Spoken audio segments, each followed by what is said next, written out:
الأهلي يقرر فرض سياج من السرية التامة على تدريبات الفريق لمنع تسريب أي شيء عن الخطة أو التشكيل الذي سيعتمد عليهم ريبيرو للإعلام أو الفريق المنافس. ريبيرو يحذر لاعبي الأهلي بشدة من خطورة افتقاد الكرة في منتصف الملعب أو مرحلة بناء اللعب أمام بالميراس في ظل قدرتهم الكبيرة على الاستفادة من هذه الكرات وهز شباك خصومهم في ظل الصراعات الكبيرة بينهم. العديد من جماهير فلامينجو البرازيلي تخطط لحضور مباراة الخميس القادم لدعم الأهلي في مواجهة بالميراس نظرا لتأكده من قوة الدعم الجماهيري الذي سيلقاه الأهلي في اللقاء المرتقب. نادي بالميراس يناشد جماهيره في الولايات المتحدة الأمريكية عبر حسابه الرسمي للحضور بقوة في مدرجات مباراة الخميس، وذلك في ظل توفر تذاكر للمباراة حتى الآن.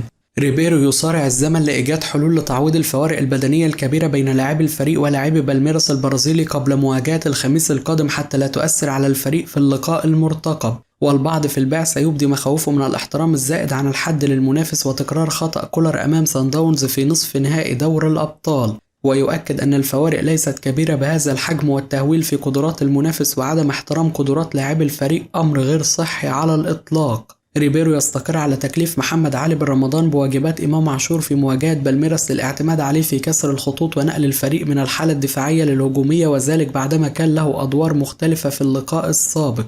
الصحافة البرازيلية تحذر بالميراس من خطورة انطلاقات تريزيجيه قبل المواجهة المرتقبة وخطورة لاعبي الأهلي في الكرات الثابتة سواء عن طريق الركنيات أو الركلات الثابتة حوالين ال18 والتي يجيد تسجيلها وسام أبو علي. وتؤكد أن أقصر وقت يمكن لبالميراس ضرب الأهلي فيه والوصول لمرماه هو النصف ساعة الأخير من المواجهة، حيث تقل بشكل كبير القدرات البدنية لدى لاعبي الأهلي الذين أنهوا الموسم في مصر منذ فترة قصيرة جدا. الأهلي يرفض مناقشة أي عروض سواء لوسام أبو علي أو أي لاعب آخر في الفريق ويؤجل كل شيء لما بعد البطولة. شركة الكرة بالنادي الأهلي تتلقى عرض ضخم جدا من أحد الشركات الكبرى في الخليج لرعاية قميص الأهلي بعد انتهاء عقد اتصالات. حالة ترقب كبيرة في المملكة العربية السعودية والمغرب لمباراتي الوداد والهلال مع مان سيتي وريال مدريد كبار أوروبا غدا، ومخاوف كبيرة من التعرض لخسائر كبيرة. وكيل محمد الضو كريستو يرفض بشكل تام خروج موكله للإعارة مجددا ويطالب الأهلي بفسخ عقد اللاعب ومنحه مستحقاته في الموسمين المتبقيين. عمرو السولية يؤجل الرد على عروض زد وبيراميدز وأحد أندية الدرجة الثانية بالدوري السعودي، ويواصل البحث عن عروض في الدوري القطري والإماراتي.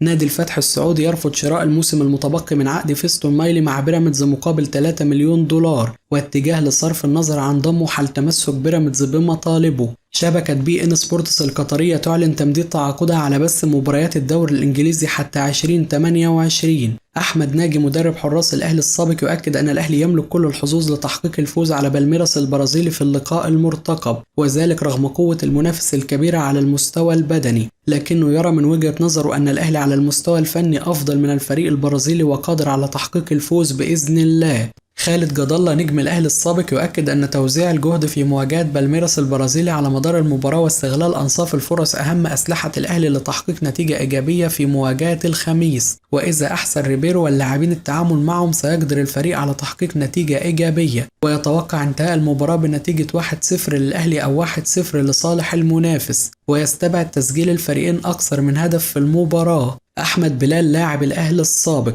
القوام الحالي للأهلي واجه فرق كبيرة في كأس العالم للأندية عدة مرات، وواجه بالميراس نفسه أكثر من مرة، ويعرف جيدا نسق لعب هذه المباريات، والمباراة صعبة جدا والمهمة لن تكون سهلة، ولكن كل شيء ممكن ويمكن للأهلي تحقيق نتيجة إيجابية. ولكن أتمنى أن يغير ريبيرو طريقة اللعب، فقدرات اللاعبين البدنية لن تسمح للمدرب بمجاراة الفريق البرازيلي في هذه المواجهة تحديدا، ويجب أن نكون واقعيين. الفريق البرازيلي قوي جدا في الضغط وفي التحولات أيضا، ومجاراته لن تكون في مصلحتنا، والأفضل اللعب بخطة دفاعية والاعتماد على التحولات، ومن الأفضل اللعب بطريقة 3-5-2 لإغلاق كل الثغرات. والتشكيل الأمثل لهذه المواجهة من وجهة نظري حمدي فتحي وياسر إبراهيم وأشرف داري في الخط الخلفي، وفي وسط الملعب محمد هاني ومصطفى العش على الأطراف، ومحمد علي بن رمضان وأليو ديانج ومروان عطية في القلب، وفي الهجوم تريزيجيه ووسام أبو علي، والاعتماد على سرعات الثنائي الأخير في التحولات مع بن رمضان ومحمد هاني. وهذه هي الطريقة الوحيدة للخروج بنتيجة إيجابية من هذه المواجهة. الجيم المفتوح واللعب بجناحين سيكون مخاطرة كبيرة أمام فريق مثل بالميراس.